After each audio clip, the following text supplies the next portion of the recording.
Lassine Bouiti, donc le jeune opposant congolais, je rappelle ici à nos téléspectateurs, qui avait été kidnappé chez lui, séquestré pendant plus de 10 jours, torturé, mais vraiment torturé et même injecté des substances toxiques qu'il ne savait pas la nature. Aujourd'hui, il est très, très mal en point, s'il faut le dire.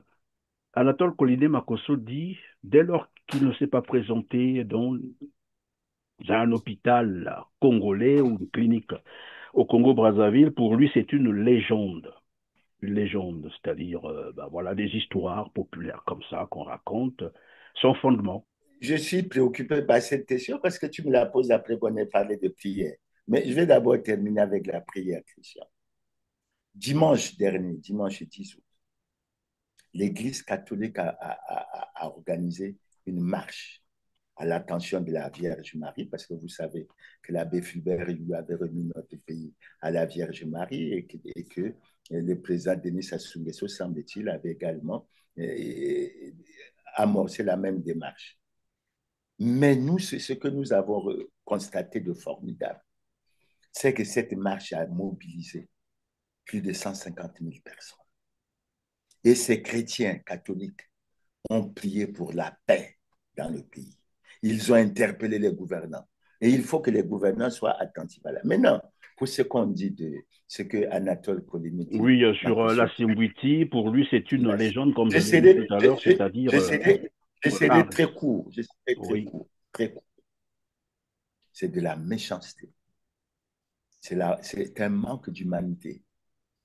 Lorsque vous avez suivi des vidéos de Lassie Bouiti qui évoquent le fait qu'on lui a arraché des dents avec des tenailles, et tout le monde reconnaît que Lassie Bouiti a été enlevé par des hommes encagoulés et qu'il a été maltraité, malmené, torturé pendant 9 jours. Cette réponse d'un Premier ministre est à la fois inacceptable et intolérable. Elle montre le degré de méchanceté de nos gouvernants. vous avez suivi, c'était le 9 août dernier, en Côte d'Ivoire, les partis de l'opposition se sont mobilisés pour dire, comme qu'il dirait, non au quatrième mandat d'Alassane Ouattara. Vous avez suivi les images. Qu'est-ce que cela vous inspire, vous, au Congo-Brazzaville? Je me, tourne, je me tourne vers les Congolais et je leur pose une question simple. Sommes-nous capables de nous opposer à un nouveau mandat de Denis Sassou Nguesso en nous basant sur le Oui, mais fait les Congolais qu'il vous n'est pas... poseront cette question. C'est vous qui êtes à la tête, c'est vous les leaders du parti. En tout cas, moi, je suis prêt à une marche. Je suis prêt à ce que l'on appelle, si nous sommes tous d'accord avec la population.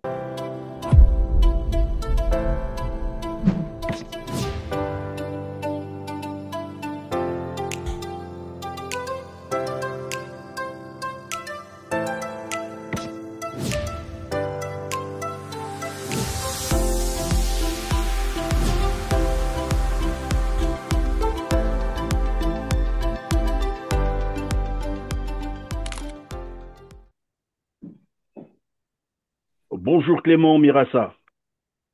Bonjour, Christian. C'est encore un plaisir, une fois de plus, de me retrouver dans le cadre de Droit de savoir, cette émission qui est fortement sollicitée, qui est fortement suivie. Merci Clément d'être avec nous dans Droit de savoir pour commenter l'actualité congolaise. Mesdames, Messieurs, vous êtes bel et bien sur RCT. Merci de votre choix. Clément Mirassa, permettez-moi de rappeler à ceux qui vous découvrent aujourd'hui que vous êtes économiste, statisticien, ancien ministre du Commerce, ancien ministre congolais du Développement industriel, président du PSDC, le Parti social-démocrate congolais. Alors, vous avez certainement suivi la quinzaine du gouvernement du 12 août dernier, au cours de laquelle Thierry Mungala, donc le porte-parole du gouvernement, a répondu à une question précise qui concerne également votre parti, vous citant nommément, vous, Clément Mirassa, au sujet, bien entendu, de l'arrêté 1726 du 30 juin dernier que je vous propose de suivre en extrait. On revient sur le plateau. Le porte-parole du gouvernement peut-il réagir à l'affirmation ou à l'enquête menée par Clément Mirassa, selon laquelle aucun parti sur la liste communiquée par le gouvernement n'est conforme à la loi? Je vous remercie. Monsieur Dimi, Ernest Dimi nous parle du rapport qu'aurait fait le ministre Clément Mirassa. Ben, j'avoue que je n'en sais rien. Il n'a pas mis le ministre de la Communication ni le gouvernement comme ampliataire, donc je ne peux pas parler de quelque chose dont je n'ai pas eu connaissance. Simplement, je peux dire ceci. Permettez-moi quand même une toute petite ironie vis-à-vis de cet aîné pour lequel j'ai beaucoup d'admiration. C'est un grand intellectuel, un grand statisticien, quand même.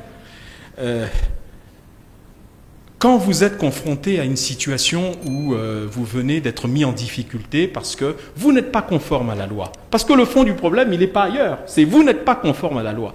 Au lieu de chercher à corriger ce pourquoi on vous a quelque part un peu tensé, vous êtes là en train de montrer, ah lui là-bas non plus, il n'est pas conforme, celui-là là-bas au fond là-bas lui non plus. Non, corrigez d'abord les manquements qui vous sont reprochés, parce que je n'ai entendu aucun d'eux, que ce soit lui ou d'autres partis politiques, dire non, c'est injuste, on était conforme à la loi. Non, ils ne disent pas ça. Ils disent, bah, il n'y a pas que nous qui ne sommes pas conformes à la loi. Bah ouais, mais enfin, que voulez-vous? Vous n'êtes pas conforme à la loi, et puis vous l'avouez en plus. Donc si vous l'avouez, c'est donc le plus important pour vous, c'est de vous mettre en conformité ou de vous rapprocher de la conformité. Et quand vous vous serez rapproché de la conformité, vous vous rapprocherez de l'État, de l'administration du territoire, puisque l'arrêté qui constate le listing, ce n'est qu'un constat matériel. Ce qui constitue l'existence légale du parti, c'est le récépissé. C'est le récépissé qui fait foi. Eh bien, si et c'est donc à tout moment de l'année, c'est pas parce qu'on a publié là, ponctuellement, une liste des partis qui ont leur récépissé, ben, on peut avoir un autre arrêté qui, dans 2 mois, dans 3 mois, dans 3 semaines, dans 2 jours, pourrait dire, mais finalement, tel parti qui n'avait pas le récépissé a fini par remplir les critères. Donc concentrons-nous, et j'invite ces partis de manière tout à fait sage, parce qu'ils sont, à mon avis, dans leur intérêt d'agir plutôt dans la sagesse, plutôt que dans la dénonciation de ceux qui seraient, paraît-il, eux aussi dans l'illégalité, eh bien, d'essayer de se rapprocher de ce que le préfet, directeur général de l'administration du territoire, leur a probablement dit. Voilà, pour telle partie, quels sont vos manquements. Plutôt que d'aller chercher ceux éventuellement présents chez les autres, il faut corriger les siens. Et si une fois qu'on a corrigé, on revient en disant voilà, c'est corrigé, et que personne ne publie, ou du moins ne vous délivre l'agrément, le récépissé, alors là vous pourrez dire ils sont de mauvaise foi. Je crois qu'il faut sur ces choses-là avoir un maximum de prudence parce qu'il s'agit de l'espace public, et ces partis devraient plutôt se concentrer sur comment se rapprocher de la légalité et de la conformité pour recevoir leur récépissé. Voilà. Que de vous plaindre, vous aurez mieux fait de vous conformer à la loi. Est-ce dire que le PSDC, le Parti social-démocrate, n'est pas conforme à la loi et que vous l'aurez avoué, selon Thierry Mungala? Merci Christian pour cette question. Mais au-delà de ce que nous nous retrouvons, je tiens à remercier le journaliste Ernest Dimi qui a posé une question claire au ministre Thierry Mungala. Il lui a demandé ce que le gouvernement pensait du rapport que Clément Mirassa a élaboré, sinon de l'enquête qu'il a faite, qui fait apparaître clairement que des 42 partis reconnus conformes par le ministère de l'Intérieur, aucun, pratiquement la quasi-totalité, n'est pas en conformité avec la loi. Alors, Thierry Mungala, dans sa réponse, a fait comme une petite boutade. Il a dit, permettez-moi une petite ironie. Moi, je dirais d'entrée de jeu, parce que je tiens à clarifier cette situation, Christian, permettez-moi une grande ironie. Pourquoi? Parce que dans la réponse que Thierry Mungala apporte, et j'ai le texte, j'ai fait transcrire le texte, il dit ceci. Monsieur Dimi Ernest, vous parlez du rapport qu'aurait fait le ministre Clément Mirassa. J'avoue, je n'en sais rien. Il n'a pas mis le ministre de la Communication et le gouvernement comme ampliataires. Mais est-ce qu'on devrait débattre de ça, Christian? Mais je vais apporter les éléments de réponse. Oui, mais d'abord, à ce niveau-là, Clément Mirassa, à ce niveau, est-ce que vous croyez qu'évidemment, Thierry Mungala n'en savait absolument rien alors qu'il est ministre du gouvernement et il est aussi député? Je vais expliquer clairement les choses, Christian, pour que les téléspectateurs comprennent. Suite à la publication de cet arrêté, Clément Mirassa a fait une publication sur les réseaux sociaux en disant à propos de l'arrêté 1226, etc. C'est une publication que j'ai faite sur les réseaux sociaux, mais j'en ai la copie, etc. Ensuite, Clément Mirassa a écrit, a fait une analyse beaucoup plus approfondie et il a écrit au Premier ministre Anatole Colinet-Makosso en lui envoyant un rapport d'analyse. Alors, Christian, il faut être sérieux. Si un membre du gouvernement n'a pas un tel dossier et qu'il vient répondre aux questions, excusez-moi l'expression, pour raconter un peu de n'importe quoi dans tous les sens, qu'est-ce que vous voulez que je fasse? La question qui lui a été posée, c'était l'appréciation que le gouvernement se faisait de l'enquête qui a été faite. Je suppose que pour Thierry Mungala, le PCT n'est pas encore arrivé au niveau où il interdit à des Congolais qui peuvent le faire, de faire une enquête. Et moi, je suis un statisticien, mais je vais vous expliquer pourquoi. Maintenant, par rapport à ce que tu dis, Thierry Mungala dit que je n'ai pas la preuve qu'on a choisi de dire qu'un tel n'est pas, nous, on n'est pas conforme. Non, j'ai dit aux Congolais, et je redis à Thierry Mungala, que Clément Mirassa a un récépissé. Ce récépissé a été délivré le 21 février 1991, signé par le ministre de l'administration du territoire de l'époque, colonel Célestin Ngoma-Fouti. Donc, je suis bien conforme. Et quand vous suivez le raisonnement de Thierry Mungala, justement, vous constatez qu'ils s'embrouillent. En fait, ils ont un problème. Ils ont un problème. Le premier problème qu'ils ont, Christian, c'est qu'à travers cette enquête, on a prouvé que le PCT et son gouvernement ne vont dans la gouvernance électorale que sur la base de la tricherie. Je confirme et je redis, et Thierry Mungala peut m'en apporter la preuve contraire, des 42 partis qui ont été reconnus par le ministre de l'Intérieur, la quasi-totalité n'est pas en conformité avec la loi. Et c'est ça qui blesse, qui touche. Parce que ça veut dire quoi, Christian? Ça veut dire que le gouvernement d'Anatole Colinet-Makosso, qui fait beaucoup de bruit, d'ailleurs, j'espère qu'on dira un mot sur Colinet-Makosso, qui fait beaucoup de bruit, a basé sa gouvernance électorale sur la tricherie et sur la fraude. Vous vous souvenez qu'en 2020, en 2016, que ce soit Jean-Marie Michel Moukoko, que ce soit André Okombi-Salissé, bien d'autres n'ont pas reconnu les résultats. Maintenant, écoutez bien, je prends la déclaration de Thierry Mungala lui-même dans son développement. Pour lui, l'arrêté constate le listing. Bon, mais il continue. Ce qui constitue l'existence légale du parti, c'est le récépissé. Clément Mirassa, le récépissé. Je dis bien, c'est Thierry Mungala qui le dit. Oui, tout à fait, oui, qui constitue l'existence légale d'un Qui parti, constitue c'est l'existence le légale du récépissé. parti, le récépissé. Et moi, je vous ai montré mon récépissé. Et j'ai dit à plusieurs reprises que le Parti social-démocrate congolais a pris part à la conférence nationale. Ça a été d'ailleurs un des éléments qui a apporté sa contribution pour que cette conférence se tienne. Bon. Mais ensuite, Clément Mirassassou, le sigle du PSDC, a pris part à l'élection de 1992. Oui, c'est ce qu'on n'a jamais assez rappelé, Clément Mirassa, que vous êtes ancien candidat à l'élection présidentielle. Ça, on n'a jamais assez rappelé ça. Oui. Et donc j'ai participé à l'élection de 2009. Maintenant, je continue d'après Thierry Mungala.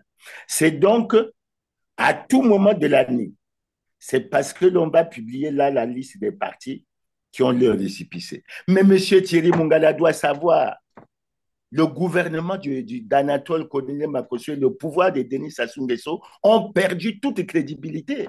Si je me permets de faire une petite sortie, quel est le Congolais qui ne sait pas que ce gouvernement protège les voleurs, les détournements, etc. Mais s'ils sont dans la matière de la gouvernance, surtout la gouvernance financière, dans le vol, dans le détournement, ça veut dire que dans leur quotidien, ils sont dans la tricherie et dans la fraude. Et je continue. c'est parce que l'on va publier là une liste des partis qui ont le récépissé. En fait, ce qu'ils ont promis de faire, c'est quoi? C'est faire un additif à la liste qu'ils ont publiée. Mais je dis à Thierry Mungala, vous ferez un additif avec le faux. Parce que Thierry Mungala, c'est qu'il ne. Et c'est pour ça qu'ils ont beaucoup de rancœur à l'endroit de Clément Mirassa. Mais parce que Clément Mirassa a prouvé, sur la base des preuves, que le Parti congolais du travail n'est pas en conformité avec la loi, que le président de la République n'est pas en conformité avec la loi.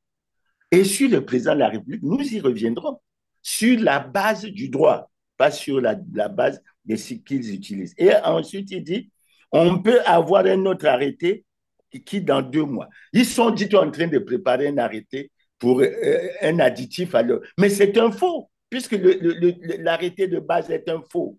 Il est basé sur le faux et sur l'usage de faux. Mais qu'il ne continue pas à se ridiculiser.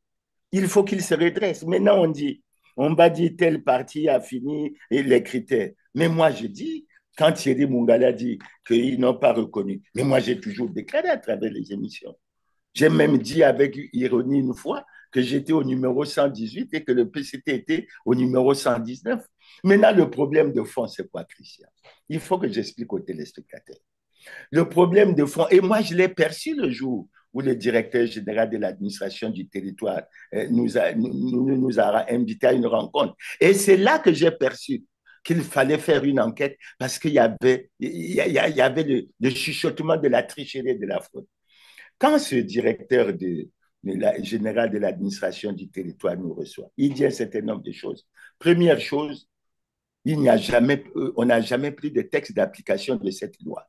Vous voyez bien qu'on est dans le faux. On n'a jamais pris de texte d'application. Sur quelle base M. Mboulou peut se permettre de sortir des listes des partis reconnus ou pas? Il n'y en a pas. Ça, c'est le premier point.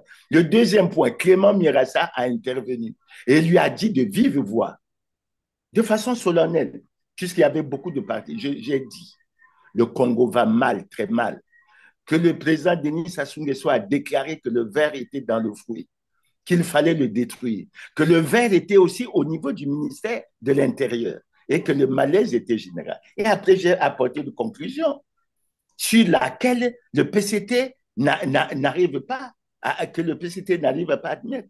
Je leur ai dit, vous dites que vous ne reconnaissez pas le Parti social-démocrate congolais, comme quoi il n'est pas conforme. Bon, moi, je vous informe, et je crois que vous le savez. Le Parti congolais du travail n'est pas en conformité avec la loi. Monsieur Denis Sassou Nguesso n'est pas en conformité avec la loi. Que faisons-nous? Oui, mais c'est là que Thierry Mungala vous dit que de vous plaindre que les autres ne sont pas conformes à la loi, vous devez d'abord vous conformer. Et là, vous venez de montrer votre récépissé qui reconnaît évidemment l'existence légale de votre parti. Et c'est une bonne réponse à Thierry Mungala. Mais il a aussi dit que l'arrêté 1726 n'était qu'un simple constat matériel. Comment comprendre ça? Ben, quand moi j'ai entendu ça, j'ai dit que c'est un constat matériel de la tricherie et de la fraude. Parce que Christian, l'avantage que j'ai, après avoir fait l'enquête, parce que les partis qui ont les sièges, ils sont connus, les sièges, ils sont connus. C'est matériel, c'est concret, etc. Mais il y a des partis, je dois dire à M. Thierry Mungala et au ministre de l'Intérieur, il y a des partis qui ont reconnu qu'effectivement, ils n'ont pas les sièges dans tous les départements et qu'ils ont été reconnus conformes. Ça veut dire quoi? Il y en a qui se sont terrés dans le silence. Et tu sais bien, Christian, que la plupart de ces partis, s'ils n'étaient pas pris en flagrance, ben, ils auraient déjà fait beaucoup de bruit. Maintenant, le problème, Christian, il dit, et c'est là que je retourne à M. Thierry Mungala, à toute l'équipe du PCT, etc. Et je retourne au président Denis Sassou Nguesso en disant, Monsieur le Président de la République, vous suivez ce qui s'est dit? Quand vous n'êtes pas conforme à la loi, il faut que vous vous battez pour être conforme à la loi. Et vous n'êtes pas conforme à la loi. Que dites-vous aux Congolais pour que vous mettez tout en œuvre pour être conforme à la loi? Évidemment, le président, ça soit une grosse difficulté. Et c'est là que le PCT est posé. La grande difficulté, c'est quoi, Christian? Quand vous prenez l'article 55 de la Constitution, il est dit que tout citoyen élu ou nommé à une autre fonction publique doit déclarer son patrimoine lors de la prise et de la cessation des fonctions.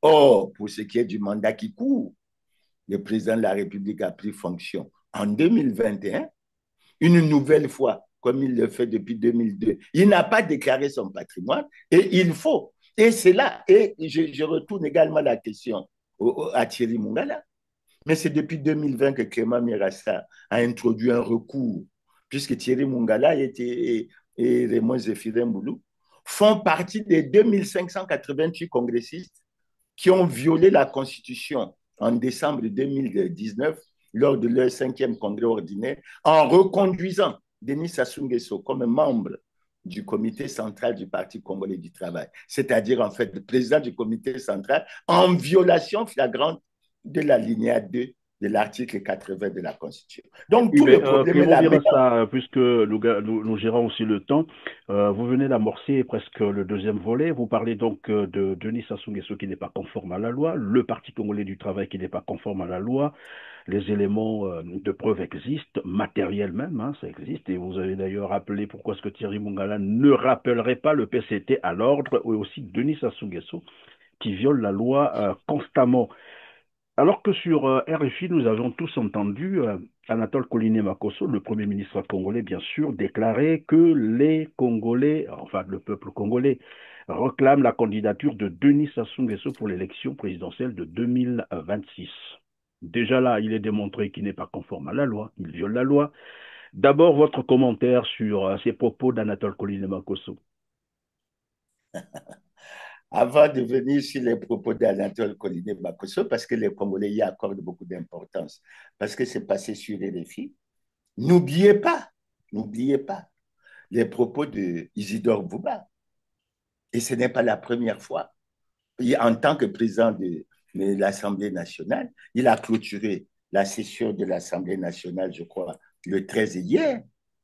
Et il dit ceci: dans ce monde semé d'incertitudes, le Congo sait compter sur le leadership et la maïstra d'un homme. Dans un contexte régional chahuté, la République du Congo, notre pays se distingue par la stabilité et la paix grâce au savoir-faire d'un homme. Cet homme, c'est Denis Sassou Nguesso, homme des défis, homme des situations difficiles. En un mot, l'homme de la situation. Visionnaire infatigable, il a fait de la paix la Oui, tout réconciliation. ça, on veut Et bien Clément Mirassa, mais il y a des Congolais qui ne voudront pas entendre ça parce que finalement, ça frise beaucoup plus de l'insulte envers les Congolais. Et les Congolais savent ce qu'ils sont en train bon, de je vivre. suis, Aujourd'hui, c'est un pays en ruine. Parlons donc de la candidature de Denis Sassou Nguesso, parce que tout ce qui se dit par Isidore Bouba, Anatole Koliné Makosso, Thierry Mungala, quelqu'un m'a même dit, généralement ces gens-là, quand ils ouvrent leur bouche, c'est pour insulter les Congolais. Vous voyez jusqu'à quel niveau nous sommes arrivés?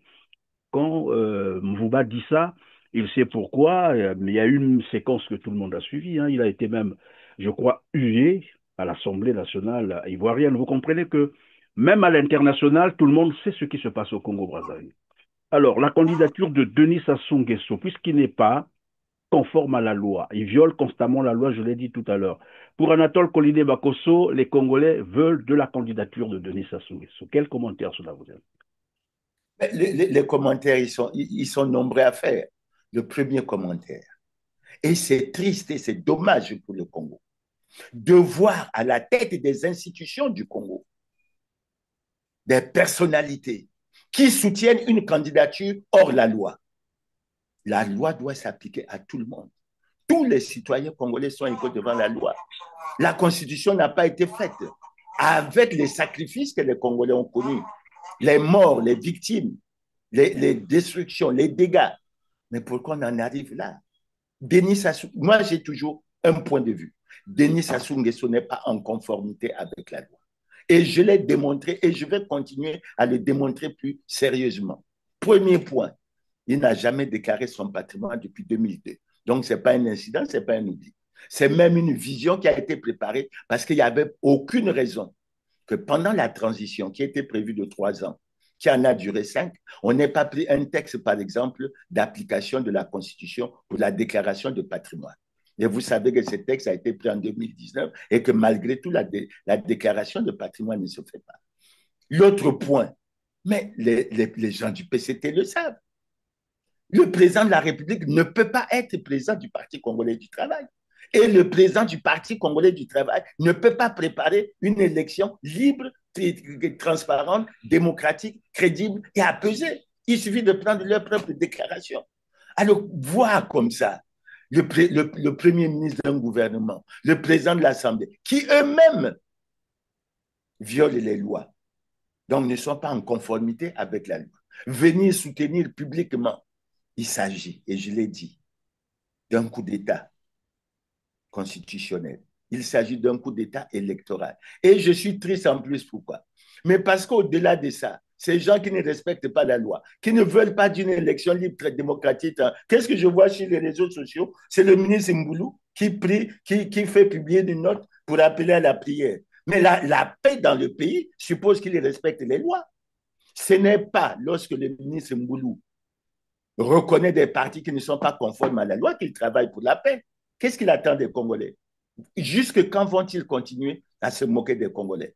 Et c'est exagéré. Quand je prends vous, les Congolais ne veulent pas qu'on parle d'Isidore Mbouba. Mais quand Isidore Mbouba dit que ça soit l'homme de la situation pour avoir transfiguré le pays, alors que tous les Congolais savent que le pays est en ruine, les Congolais sont dans la misère et à la souffrance. Et pour illustrer ça, puisque souvenez des exemples concrets, mais Christian, aujourd'hui nous sommes le 14 août. Les retraités ont 2 2025, mois oui. d'arriérés de pension rien que pour l'année 2025. Et vous Mais croyez qu'il y a des le Congolais? gouvernement avait dit qu'il ne devait pas les retraités et qu'ils étaient payés régulièrement. Non, non, mais écoute, Christian, nous aurons l'occasion d'y revenir. Notre compatriote Alphonse Ndongo mais a fait une publication dans son émission Les Chroniques. Mais où il étale les salaires des ministres des pays de la zone franc. Au Bénin, un ministre gagne de manière brute 1 703 518 francs CFA. Et comme les émoluments des ministres béninois sont assujettis à l'imposition, eh ben, le ministre béninois se retrouve avec un net à payer de 1 100 000 francs CFA ou alors de 1 200 000 francs CFA. Le chiffre que je vous donne a pour période de référence ou année de référence 2022. Un ministre burkinabé gagne 1 200 000 francs CFA. Sauf que selon certaines indiscrétions, depuis l'arrivée de Ibrahim Traoré, c'est-à-dire le nouveau et jeune président burkinabé, il semble que l'on est dans l'approche sankariste qui consiste à diminuer les charges de fonctionnement de l'État. Et à ces niveaux, selon certaines indiscrétions, on aurait donc justement baissé quelque peu les émoluments des ministres burkinabés. Donc, l'année de référence que je vous donne, ça date effectivement d'avant la période de l'arrivée du président Ibrahim Traoré. Et au Cameroun, juste à côté, toujours par ordre alphabétique, nous sommes maintenant au Cameroun. Alors, étonnant, le ministre camerounais gagne, s'il vous plaît, 679 297 francs par mois. Un ministre ordinaire. Tandis qu'un ministre d'État gagne 794 651 francs CFA. Un peu étonnant pour un pays qui, on le sait, est classé parmi les pays à revenus intermédiaires, au même titre que la Côte d'Ivoire, le Gabon, la Guinée équatoriale. Eh bien, le ministre camerounais gagne, comme je viens donc de vous le dire, 679 297 francs CFA et 794 651 francs CFA pour un ministre d'État. Pour le Congo-Brazzaville par ordre alphabétique. Étonnant. Au Congo-Brazzaville, vous allez vous étonner, un ministre ordinaire gagne 10 millions de francs CFA par mois. Et le ministre délégué a 7 millions, tandis que le ministre d'État gagne 12 millions de francs CFA. Les ministres congolais, on le sait aussi, bénéficient de la gratuité de l'électricité, de l'eau, mais aussi ont droit à une résidence qui est supportée par l'État congolais. Voilà en ce qui concerne donc le Congo-Brazzaville.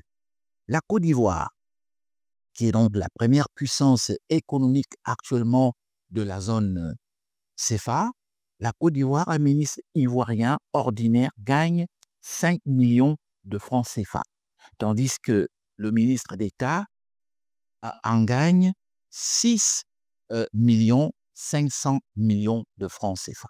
Voilà donc en ce qui concerne la Côte d'Ivoire, qui est la première puissance économique actuelle du continent, notamment dans de la zone franc CFA.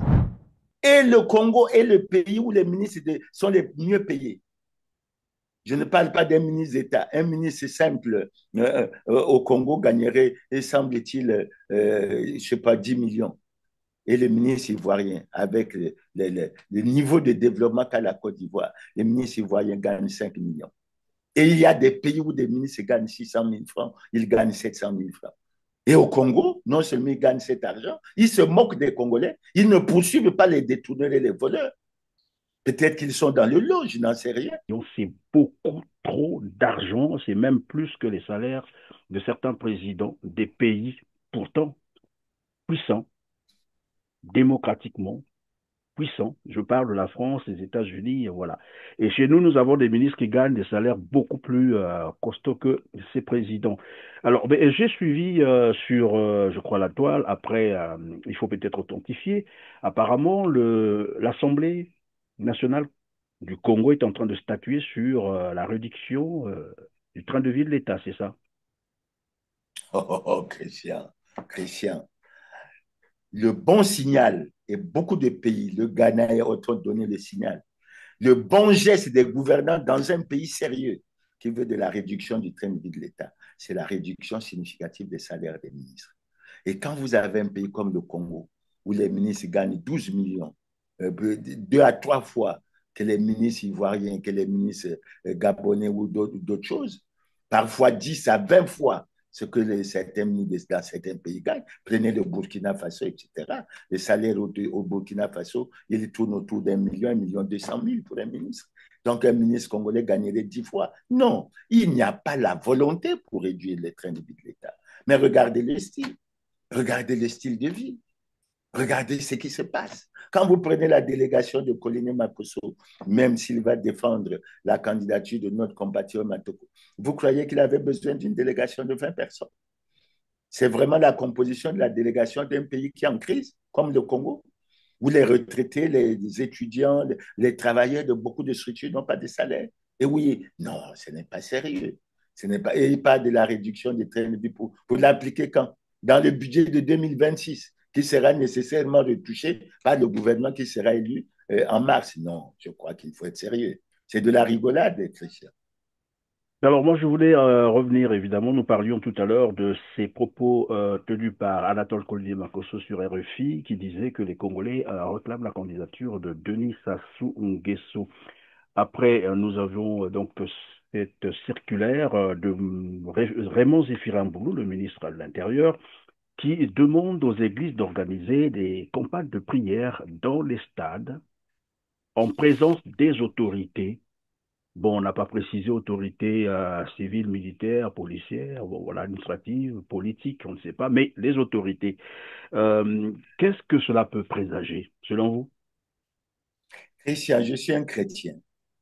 Et chaque fois que nous sommes à l'église, nous prions pour que les gouvernants posent des actes avec amour pour le peuple et pour le pays, ce qui n'est pas souvent le cas. Je dis les problèmes des pertes. Je vous prends un exemple plus simple, puisque ça va également frustrer. Le ministre Raymond Zéphirine-Boulou a reconnu comme parti le CNR du révérend pasteur Ntoumi. Mais le révérend pasteur Ntoumi a une milice. Et quand il circule dans tous les pays à Kinkala, tout ça, c'est avec des hommes armés. Est-ce que c'est autorisé dans ce pays? Et quand vous avez fait ça, est-ce qu'on peut penser que vous êtes sérieux? Maintenant, pour revenir à votre question, j'ai la Constitution sous mes yeux et je vais la relire pour les Congolais. Il est dit ceci à l'article 1. La République du Congo est un État de droit, souverain, unitaire et indivisible, décentralisé, laïque et démocratique. Le Congo est un État laïque. Et moi, j'envoie un message au gouvernement. c'est souvent d'eux que vient la perturbation de la paix.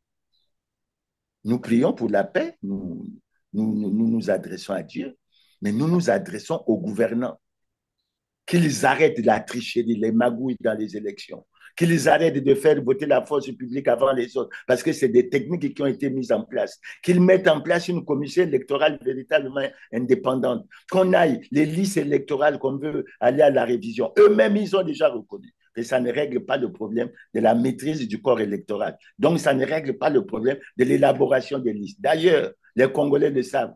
Il y a des villages qui n'ont que 30 habitants, mais qui, au moment des élections, on découvre qu'ils ont 300, 500, parfois même 1000. C'est ça qu'il faut régler. Donc, il faut interpeller ces gouvernants pour dire arrêtez avec le vol, avec les détournements, avec vos méthodes de tricherie et de fraude pour que nous allions de l'avant. Je crois que la chose est simple.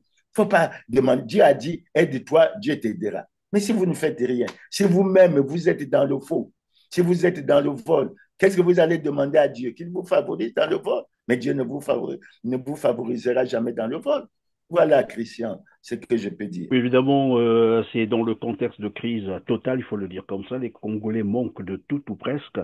Pas d'eau potable, pas d'électricité. Avoir un petit repas par jour est devenu une gymnastique pour les Congolais qui aujourd'hui sont condamnés à la misère et à la souffrance. C'est dans ce contexte qu'on demande aux églises d'organiser donc voilà, des campagnes de prière en présence des autorités, certainement politiques. Est-ce pour dire, comme qui dirait dans la Bible, l'homme ne se nourrit pas seulement du pain, puisqu'il n'y a pas du pain au Congo. Maintenant, il faut se nourrir de la prière, c'est ça.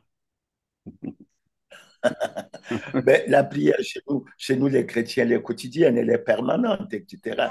Mais il ne faut pas créer les difficultés dans le pays. Et puis, au moment où vous avez amené le pays dans la ruine, vous pensez qu'il faut la prière et que non, il faut que vous priez de façon permanente et que vous confiez vos intentions au Seigneur. Ce n'est pas comme ça que ça, on doit régler les problèmes. Restons sur Anatole Koliné-Makosso. Il abordait aussi le cas Lassim Witi. Alors là, voilà.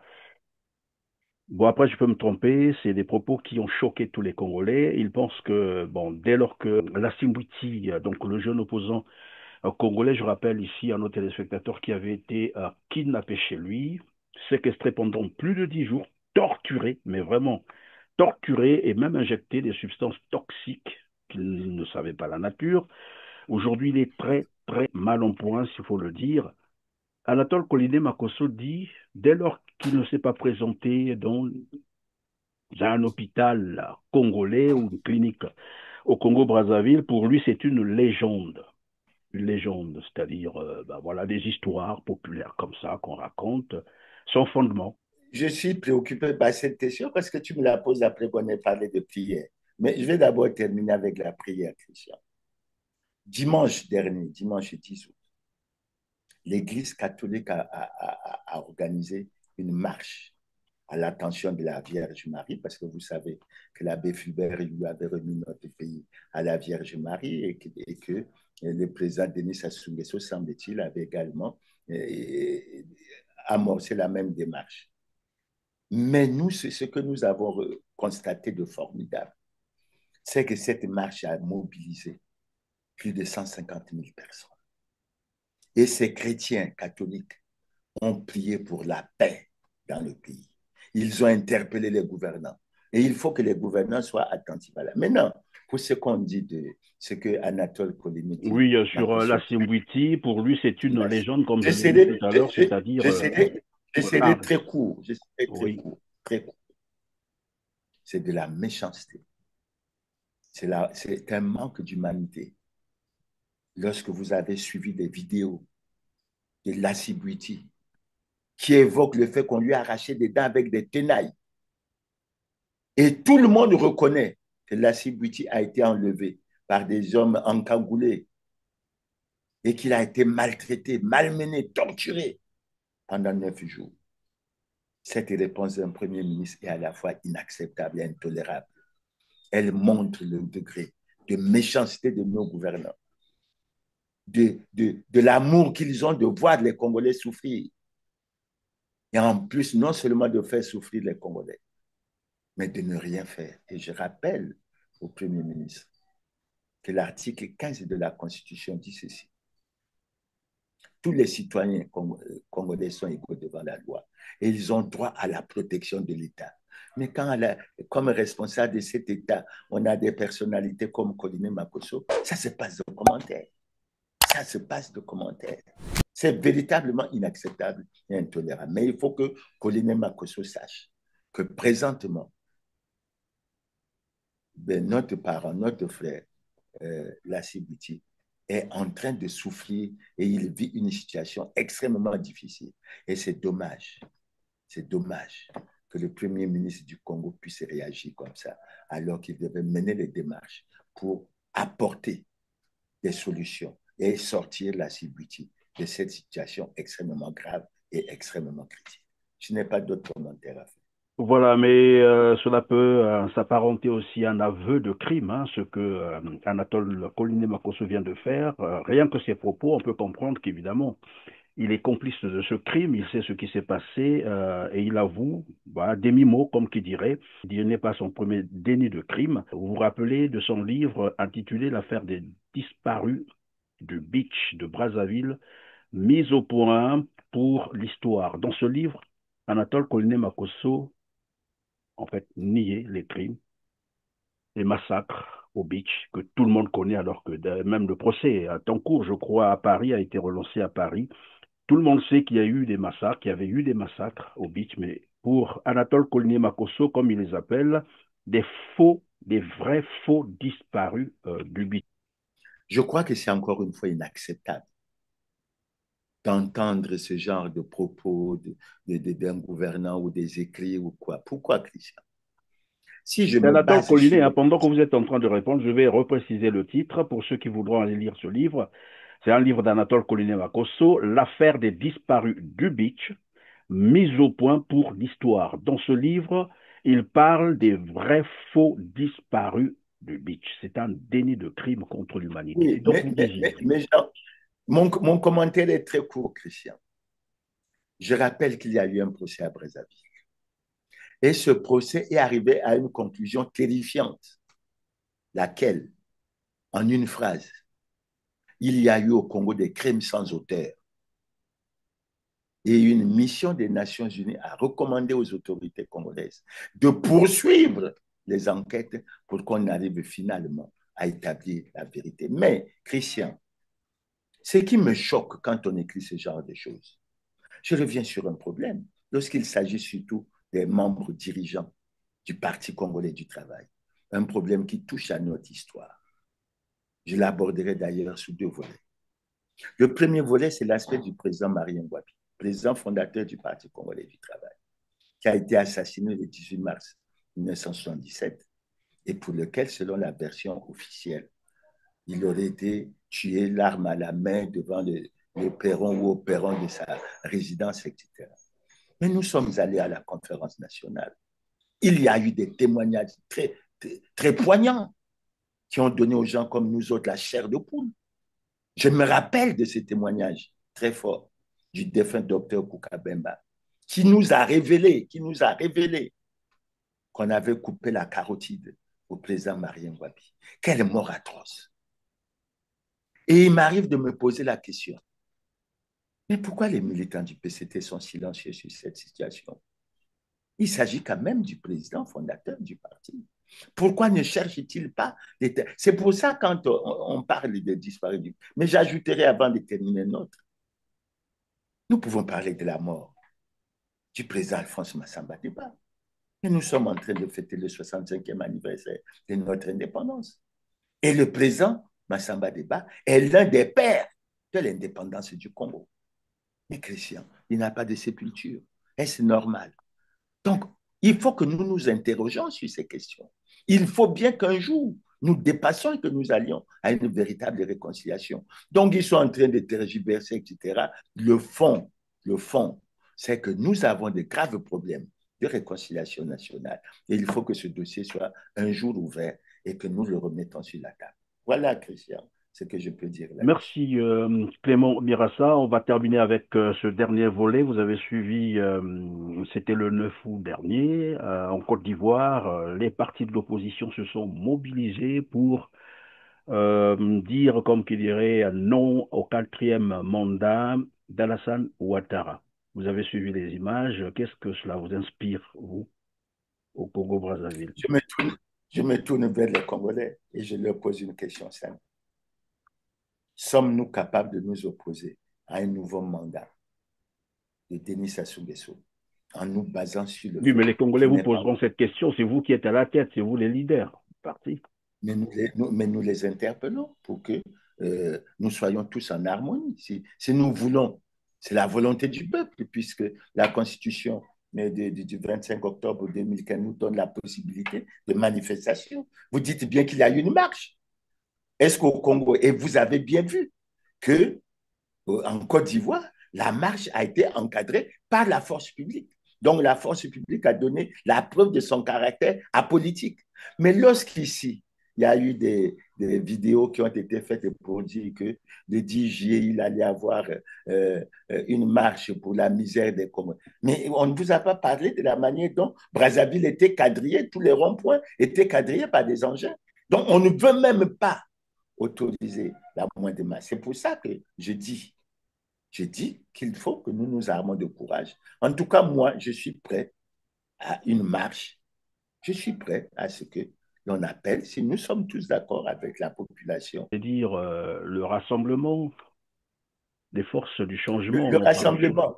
Nous n'avons pas encore décidé de la question. Je vous donne mon point de vue en tant que président du Parti social-démocrate congolais. Je vous rappelle que sous le président Lissouba, nous avons organisé une telle marche avec le président Koléléo, même si elle s'est terminée par des tirs sur les manifestants.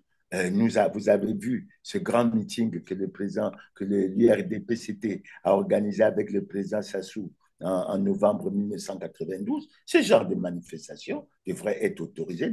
Et moi, je suis prêt à apporter ma contribution. Et donc, qu'est-ce qu'il faut concrètement pour réitérer ce genre de marche ou de mobilisation?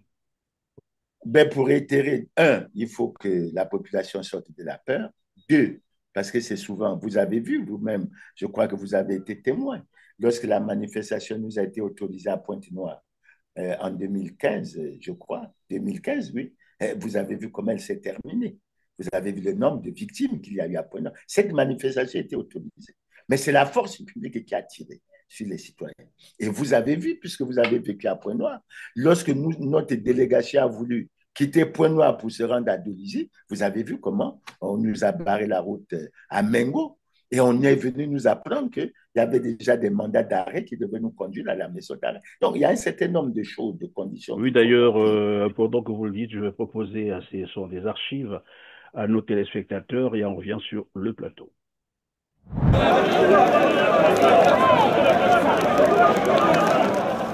À mesure que la date du 20 octobre 2015 s'approche, date retenue par l'opposition pour la désobéissance civile généralisée, quelques éléments de la police nationale et de l'armée sont de plus en plus furieux contre la population en violation de l'article 171 de l'actuelle constitution qui stipule que la force publique est apolitique, elle est soumise aux lois et règlements de la République, elle est instituée dans l'intérêt général, nul ne doit l'utiliser à des fins personnelles.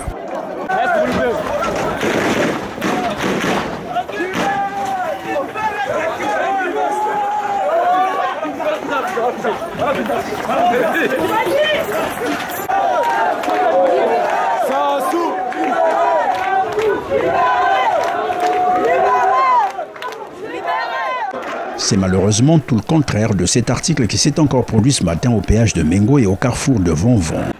On croit qu'au Congo, il y a des sous-citoyens et d'autres sont des citoyens. Donc nous sommes des sous-citoyens qui devons nous plier à la volonté des individus. Voilà, il y a des jeunes voyous en tenue qui nous demandent de faire demi-tour parce qu'ils ne veulent pas que nous allions à Dolisie où nos militants nous attendent. Et il faut préciser que c'est le moment de la campagne, semble-t-il, du référendum.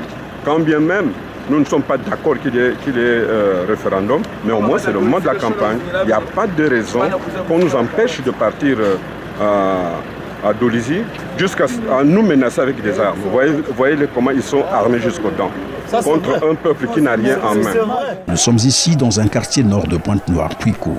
où le cortège de l'opposition qui se rendait à Dolisie assister au méga-meeting a été empêché par l'armée et la police de quitter Pointe-Noire, alors que la campagne référendaire est ouverte officiellement du 9 au 23 octobre 2015.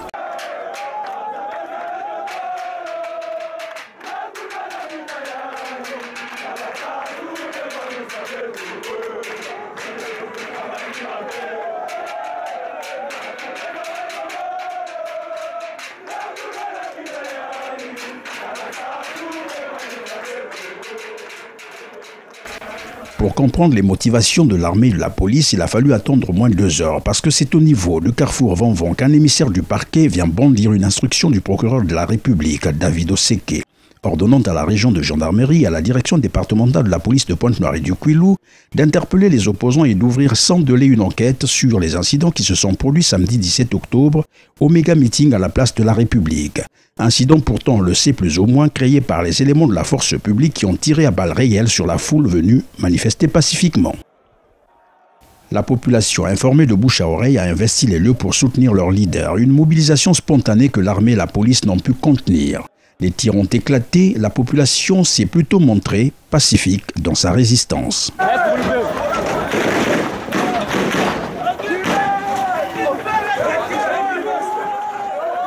Et dans ce contexte que le directeur départemental de la police nationale de Pointe-Noire et de Kwilu est intervenu. Voilà qui a donné lieu à des négociations qui ont abouti à la levée de l'instruction du procureur de la République. Les opposants peuvent désormais regagner Brazzaville en toute liberté.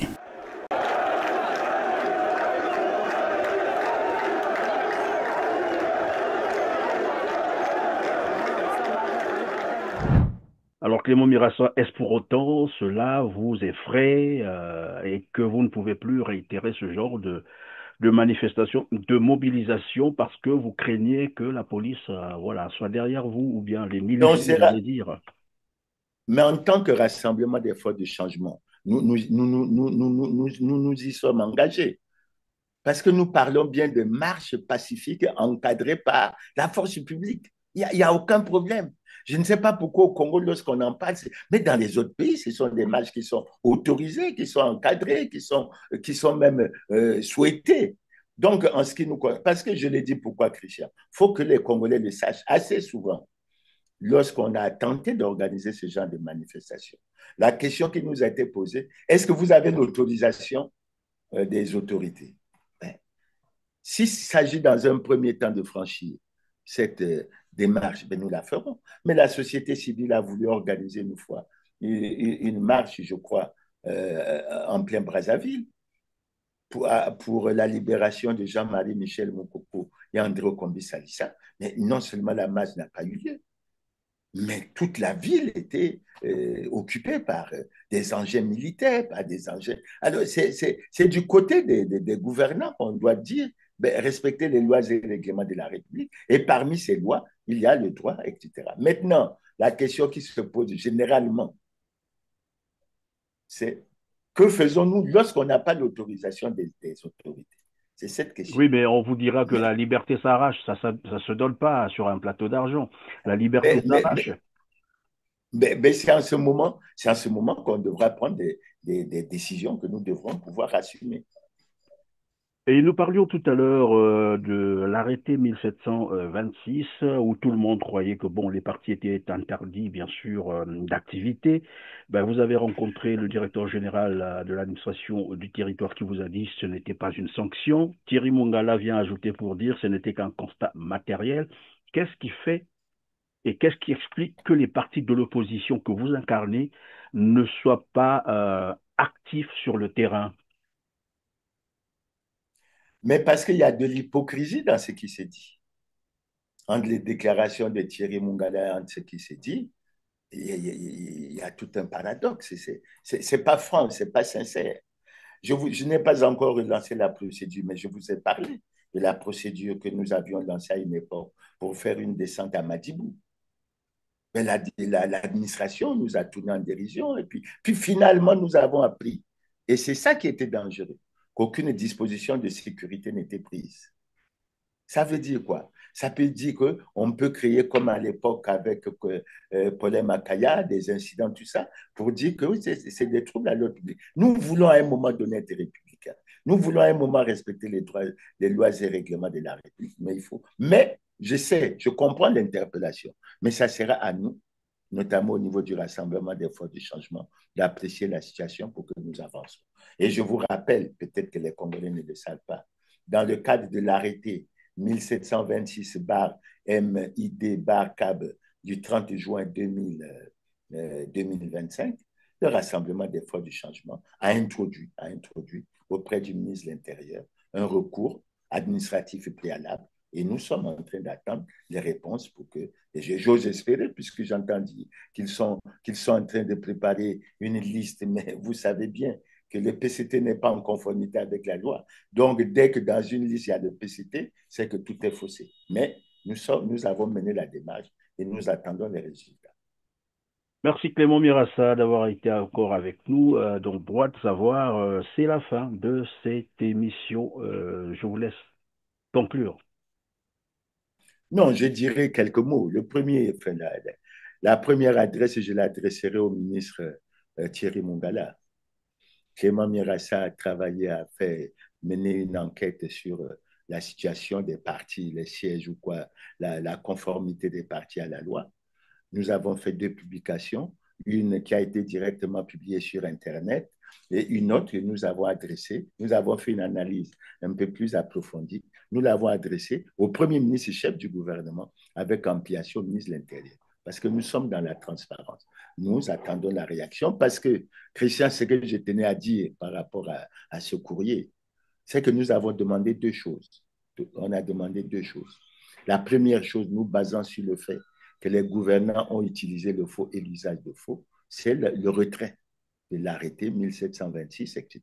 Parce que quand on est gouvernant, quand on gère les affaires de la cité, on ne peut pas se permettre d'utiliser la fraude, la triche, etc. La deuxième chose, nous avons demandé au ministre Raymond Zéphirin Boulou de tirer les conséquences. Toujours à l'endroit et du Premier ministre Colonel Makosso et de Thierry Mongala, je leur dis, notre préoccupation est claire. Vous vous préoccupez de la conformité à la loi. Le PCT n'est pas en conformité avec la loi. Le président de la République n'est pas en conformité avec la loi. Que faisons-nous? La réponse n'est pas d'aller instrumentaliser les populations pour dire la population... Non, que faisons-nous? Et je rappelle au Premier ministre Anatole Collinet Makosso que dans la Constitution du 20 janvier 2002, l'article 48 disait que tout citoyen élu ou nommé à une autre fonction publique doit déclarer son patrimoine lors de la prise de fonction et à la cessation de celle-ci. Et il était ajouté, l'inobservation de cette disposition entraîne la déchéance de la fonction. Ça veut dire que c'est des faits extrêmement graves que nous avons constatés. Et je terminerai en disant, notamment au ministre Thierry Mongala, que j'ai adressé le 30 juin 2025, ça aussi il peut le trouver, j'ai adressé au vénérable président du Sénat, j'ai adressé à l'honorable président de l'Assemblée une lettre ouverte où j'attirais leur attention pour qu'ils se penchent sur ces problèmes. Et je constate que la session s'est terminée sans qu'ils se soient penchés sur ces problèmes. Ils revendiquent plutôt que Denis Sassou Nguesso se présente à l'élection présidentielle. Là aussi, il y a un problème d'honneur, il y a un problème de dignité, il y a un problème de parole donnée. Et je leur rappelle à tous les dirigeants du PCT, à tous les militants du PCT, que c'est Denis Sassou Nguesso qui a déclaré en 92, lorsqu'il était à l'opposition, que jamais, jamais, jamais, je n'accepterai que la Constitution soit violée. Lorsque la Constitution est violée, les démocrates ne vont pas l'accepter. Et il a conclu plus loin en disant, j'insiste pour dire qu'on n'acceptera pas qu'il soit organisé dans notre pays des élections hors la loi. Je souhaite que tout le monde, à tous les niveaux qu'ils sont, qu'ils prennent conscience que ce qui est en train de se faire, c'est la préparation des élections hors la loi. Et il faut qu'on arrête cela. Voilà, Christian. Mais Clément Mirassa, demain, c'est le 15 août 2025. Le Congo-Brazzaville, la République du Congo, va célébrer le 65e anniversaire de son indépendance. Et un grand défilé militaire, c'est ce qui nous a été rapporté. Un grand défilé militaire aura lieu Que pensez-vous de ce grand défilé militaire? Est-ce que c'est l'illustration de ce que nous sommes sortis de la crise ou que nous sommes toujours en crise? Christian, les Congolais sont tristes. Et je ne serai court à ce propos. Lorsque 65 ans après l'indépendance, les Congolais n'ont pas d'eau, ils n'ont pas d'électricité. Je me passe d'autres commentaires parce qu'il est souvent dit que l'eau, c'est la vie. Quel commentaire vous voulez que je fasse? Pourquoi vouloir se donner une image qui ne correspond pas à la réalité? Le pays est en ruine. Les Congolais sont dans la misère et dans la souffrance. Et on devrait, selon moi, avoir un comportement adapté à cette situation. Et je trouve, j'espère que le grand, parce qu'on ne vous donnera jamais l'évaluation de ce que ça a coûté. Mais lorsqu'on vit ce que l'on vit, c'est véritablement dommage. Mais je dis, nous suivrons le défilé et nous verrons. Mais je le regrette. Et c'est pour ça que je dis, Christian, je me tourne vers le Premier ministre. Ce sont les Congolais qui n'ont pas les pensions, qui n'ont pas les bourses, qui vivent les hôpitaux dans les délabrés, qui voient l'école être détruite, etc. Ce sont ces Congolais-là qui revendiquent, selon lui, que ça soit candidat. Je me pose la question. Mais voilà, c'est par là que je termine. Probablement qu'il va répondre à votre question. Merci Clément Mirassa d'avoir été avec nous. Je rappelle à nos téléspectateurs que vous êtes économiste, statisticien, ancien ministre du Commerce, ancien ministre congolais du Développement industriel, président du Parti social-démocrate congolais, le PSDC. Ça a été encore un plaisir, Clément Mirassa, d'avoir répondu à nos questions. Merci. Je vous en prie, Merci. mesdames. Encore une fois, félicitations pour la possibilité que vous nous donnez de nous exprimer. Imaginez à cet instant qu'il n'y a pas eu les réseaux sociaux. Nous sommes interdits de passage aux médias. J'ai oublié de le dire à Thierry Mungala. Nous sommes interdits de passage sur les médias d'État. Mais ça ne préoccupe pas Thierry Mungala. Ils sont préoccupés par une chose, c'est la conservation, coûte que coûte le pouvoir. La condition des Congolais ne les intéresse pas. Merci bien, Christian, et à la prochaine. Merci, mesdames, messieurs. Cliquez sur le petit pouce en l'air juste en bas de la vidéo. Partagez et dites-nous en commentaire ce que vous pensez de cette émission. On se retrouve très prochainement. Merci.